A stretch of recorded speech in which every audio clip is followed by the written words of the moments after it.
اللہ تعالیٰ کو یاد کرنا خوبصورت ترین کاموں میں سے ایک کام ہے، بہترین عبادات میں سے ایک عبادت ہے۔ قرآن پاک میں اللہ تعالیٰ اس کے بارے میں فرماتے ہیں وَلَذِكْرُ اللَّهِ أَكْبَرُ، اور اللہ کا ذکر بہت بڑا کام ہے، بہت اچھا کام ہے۔ حقیقت یہ ہے کہ انسان جس چیز سے محبت کرتا ہے اس کو ضرور یاد کرتا ہے، اس کا ذکر کرتا ہے، دل ہی دل میں بھی اور زبان سے بھی، کیونکہ جس چیز کی محبت انسان کے دل میں ہوتی ہے وہ چیز زبان پر آ کر رہتی ہے۔ یہ ہو نہیں سکتا کہ ہم اللہ تعالیٰ سے محبت کرتے ہوں، دل میں اس کو یاد کرتے ہوں، پھر زبان سے اس کا ذکر کرنا بھول جائیں۔ ذکر الہی تو بندہ مومن کی زندگی میں غیر محسوس طریقے سے شامل ہو جاتا ہے، اس کی اس طرح عادت ہو جاتی ہے کہ انسان اٹھتے بیٹھتے چلتے پھرتے تنہائی میں سب کے بیچ میں بیٹھ کر اپنے رب کو یاد کرتا رہتا ہے، دل ہی دل میں یا زیر لب وہ اپنے رب کو کسی حال میں بھی نہیں بھولتا۔ اور بھولے بھی کیوں؟ اس لیے کہ اس کی ذات پر رب کے احسانات ہر ایک سے بڑھ کر ہیں، اس کی نگاہیں ہر طرف رب کے کمالات دیکھتی ہیں، وہ ہر طرف رب کی نعمتوں کو دیکھ کر سرشار ہوتا رہتا ہے۔ وہ جس طرف بھی نظر اٹھاتا ہے وہیں اس کو رب کی قدرت اور تخلیق نظر آتی ہے، اپنے سامنے، دائیں بائیں، اوپر نیچے، ہر طرف زمین آسمان، جو کچھ بھی بنا ہوا ہے، جو کچھ بھی پھیلا ہوا ہے، وہ سب اس کے رب کا بنایا ہوا ہے۔ پھر وہ اس رب کو کیسے بھلا سکتا ہے؟ قرآن پاک میں اہل ایمان کو ذکر کرنے کی تلقین کی گئی ہے۔ اللہ سبحانہ و تعالیٰ فرماتے ہیں فَاذْكُرُونِي أَذْكُرْكُمْ، تم مجھے یاد کرو، تم میرا ذکر کرو، میں تمہیں یاد کروں گا۔ ایک اور جگہ پر فرمایا وَاذْكُرْ رَبَّكَ فِي نَفْسِكَ تَضَرُّعًا وَخِيفَةً وَدُونَ الْجَهْرِ مِنَ الْقَوْلِ بِالْغُدُوِّ وَالْآصَالِ وَلَا تَكُن مِّنَ الْغَافِلِينَ، اور اپنے پروردگار کو دل ہی دل میں عاجزی اور خوف کے ساتھ اور آہستہ آواز سے صبح و شام یاد کرتے رہو، اور دیکھنا غافل نہ ہونا، یعنی رب کی یاد سے کبھی بھی غفلت اختیار نہ کرنا۔ ایک اور جگہ پر فرمایا وَاذْكُرُوا اللَّهَ كَثِيرًا لَعَلَّكُمْ تُفْلِحُونَ، اور اللہ کا ذکر کرو کثرت کے ساتھ، بہت زیادہ۔ کیوں؟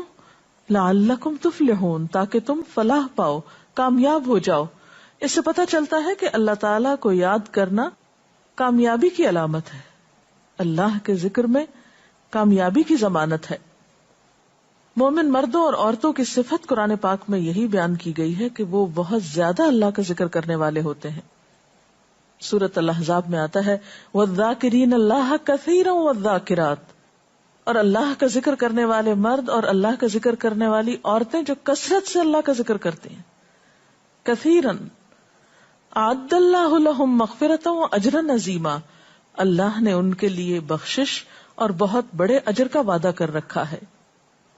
اور پھر یہ کہ ذکر کرنے کے لیے کوئی خاص وقت مقرر نہیں، انسان ہر حال میں ذکر کر سکتا ہے، ہر وقت میں ذکر کر سکتا ہے۔ نبی صلی اللہ علیہ وسلم کے بارے میں آتا ہے کان یذکر اللہ فی کل احیانہ، آپ ہر وقت میں، یعنی ہر قسم کے وقت میں، دن میں یا رات میں، صبح میں یا شام میں اللہ کا ذکر کیا کرتے تھے۔ حدیث پاک میں آتا ہے، حضرت ابو موسیٰ اشعری سے روایت ہے مثل الذی یذکر ربہ والذی لا یذکرہ مثل الحی والمیت، رواہ البخاری۔ آپ صلی اللہ علیہ وسلم نے فرمایا اس شخص کی مثال جو اپنے رب کا ذکر کرتا ہے زندہ انسان کی طرح ہے، اور اس کی مثال جو اپنے رب کا ذکر نہیں کرتا مردہ شخص کی طرح ہے۔ گویا ذکر کرنے والا اور نہ کرنے والا، ان دونوں کے درمیان اتنا ہی فرق ہے جتنا ایک زندہ اور مردہ انسان میں فرق ہوتا ہے۔ اور یہ فرق کتنا بڑا ہے، یعنی انسان تو وہی ہوتا ہے، لیکن زندہ انسان میں اور مردہ انسان میں زندگی اور موت کا فرق ہے۔ بالکل اسی طرح جو شخص اپنے رب کو یاد کرتا ہے، اس کا ذکر کرتا ہے، اس کے اندر ایک زندگی ہے، اس کے اندر ایک خاص خوشی ہوتی ہے، اطمینان ہوتا ہے، اور وہ جو نہیں کرتا اس کا دل مردہ ہوتا ہے، اس کے اندر زندگی کی کوئی امنگ نہیں ہوتی۔ ایک اور حدیث میں آتا ہے، نبی صلی اللہ علیہ وسلم نے فرمایا، اللہ تعالیٰ فرماتا ہے میں اپنے بندے کے خیال کے مطابق ہوتا ہوں یا خیال کے ساتھ ہوتا ہوں، جو خیال وہ میرے بارے میں رکھتا ہے میں اسی کے مطابق اس کے ساتھ معاملہ کرتا ہوں، اور میں اس کے ساتھ ہوتا ہوں جب وہ مجھے یاد کرتا ہے۔ گویا ذکر کرنے والے اللہ کی مدد کے مستحق ہوتے ہیں، یعنی اللہ ایسے بندوں کے ساتھ ہوتا ہے جو ذکر کرتے رہتے ہیں۔ اگر وہ مجھ کو اپنے دل میں یاد کرتا ہے تو میں بھی اس کو اپنے دل میں یاد کرتا ہوں، اور اگر وہ مجھے کسی جماعت میں بیٹھ کے یعنی کسی گروپ میں یعنی پبلک میں بیٹھ کے یاد کرتا ہے تو میں اس کو اس سے بہتر جماعت میں یاد کرتا ہوں، یعنی فرشتوں کی جماعت میں یاد کرتا ہوں۔ تو گویا فاذکرونی اذکرکم، تم مجھے یاد رکھو میں تمہیں یاد رکھوں گا۔ تو جو شخص بھی یہ چاہتا ہو کہ اللہ تعالیٰ اس کو یاد رکھے، اس کی مشکل میں اس کی مدد کرے، تو اس کے لیے کیا ضروری ہے کہ پھر وہ ذکر کرتا رہے۔ اور ذکر تمام عبادات کو خوبصورت بناتا ہے۔ مثلا روزہ رکھنا ایک عبادت ہے، لیکن جس روزے میں ذکر الہی ہو اس کا اجر و ثواب کئی گنا بڑھ جائے گا۔ حج ایک عبادت ہے بذات خود، حج کا سفر ایک عبادت ہے، لیکن اس سفر میں انسان اگر ذکر الہی کرتا رہے تو اسی حج کا ثواب کئی گنا بڑھ جائے گا۔ اور نماز تو سراسر ہے ہی اللہ کی یاد کا نام، اقم الصلاۃ لذکری، نماز قائم کرو میری یاد کے لیے۔ اللہ کے ذکر کا بہترین طریقہ ہے۔ ایک اور موقع پر آپ صلی اللہ علیہ وسلم سے جب یہ پوچھا گیا کہ سب سے اچھی نماز کس کی، سب سے اچھا روزہ کس کا، سب سے اچھا حج کس کا، سب سے اچھا مجاہد کون، تو آپ صلی اللہ علیہ وسلم نے ہر بار یہی جواب دیا کہ جو اپنے ان کاموں میں ذکر الہی کثرت کے ساتھ کرے۔ اور ذکر کرنے والے ہر میدان میں آگے نکل جاتے ہیں۔ حدیث پاک میں آتا ہے نبی صلی اللہ علیہ وسلم نے فرمایا مفردون سبقت لے گئے۔ لوگوں نے پوچھا کہ یہ مفردون کون ہے؟ فرمایا وہ مرد جو کثرت کے ساتھ اللہ کا ذکر کرتے ہیں اور وہ عورتیں جو کثرت کے ساتھ اللہ کو یاد کرتی ہیں۔ اور یہاں آپ نوٹ کر رہے ہیں خاص طور پر مردوں کے ساتھ ساتھ عورتوں کا ذکر بھی ملتا ہے۔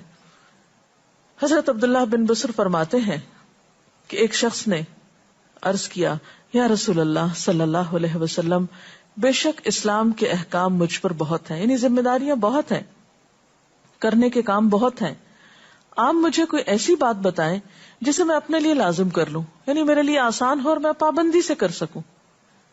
تو آپ صلی اللہ علیہ وسلم نے فرمایا لا یزال لسانک رطبا من ذکر اللہ، کہ ایک چیز پابندی سے پکڑ لو، اور وہ کیا کہ تیری زبان ہمیشہ اللہ کے ذکر سے تر رہے، ہر دم اللہ کو یاد کرتے رہو۔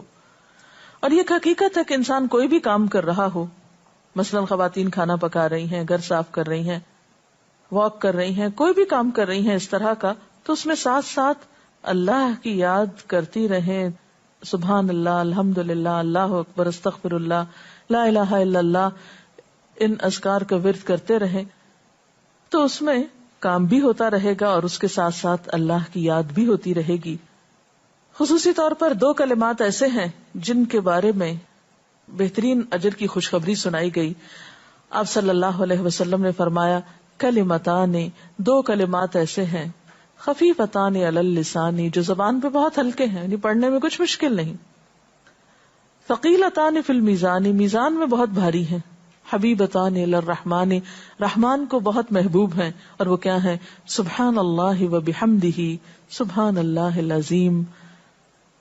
چلتے پھرتے، اٹھتے بیٹھتے، کام کاج کرتے، تسبیح پڑھتے رہنا، ذکر کرتے رہنا، انسان کے دل کو جہاں اطمینان بخشتا ہے وہاں اس کے کام کو آسان بھی کر دیتا ہے، اور اللہ کی مدد بھی ساتھ ہوتی ہے۔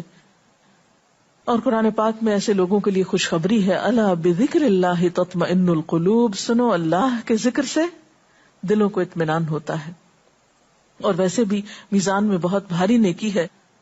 ایک حدیث میں آتا ہے کہ رسول اللہ صلی اللہ علیہ وسلم نے لوگوں سے پوچھا کیا میں تمہیں نہ بتاؤں کہ تمہارے اعمال میں سب سے اچھا عمل، سب سے پاکیزہ، اور تمہارے درجات کو سب سے زیادہ بڑھانے والا، اور جو تمہارے لیے سونے چاندی کے خرچ کرنے سے زیادہ بہتر ہو، اور اس سے بھی بہتر ہو کہ تم اپنے دشمنوں سے ملو، ان کی گردنیں تم مارو اور وہ تمہاری گردنیں مارے، تو کیا ایسا عمل نہ تمہیں بتاؤں؟ صحابہ نے عرض کیا ضرور یا رسول اللہ صلی اللہ علیہ وسلم، ہمیں ایسا عمل بتائیے. تو آپ نے فرمایا وہ اللہ کا ذکر ہے، یعنی تمام اعمال میں وہ سبقت لے جاتا ہے.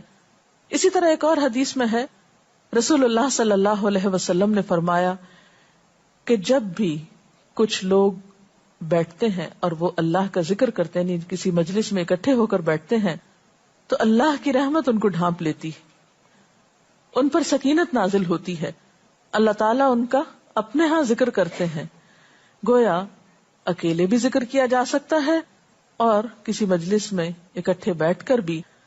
پھر اسی طرح صبح و شام بھی، جیسا کہ قرآن پاک میں آتا ہے وَسَبِّحْ بِحَمْدِ رَبِّكَ قَبْلَ طُلُوعِ الشَّمْسِ وَقَبْلَ غُرُوبِهَا، اپنے رب کی تسبیح بیان کرو سورج نکلنے سے پہلے اور اس کے غروب ہونے سے پہلے.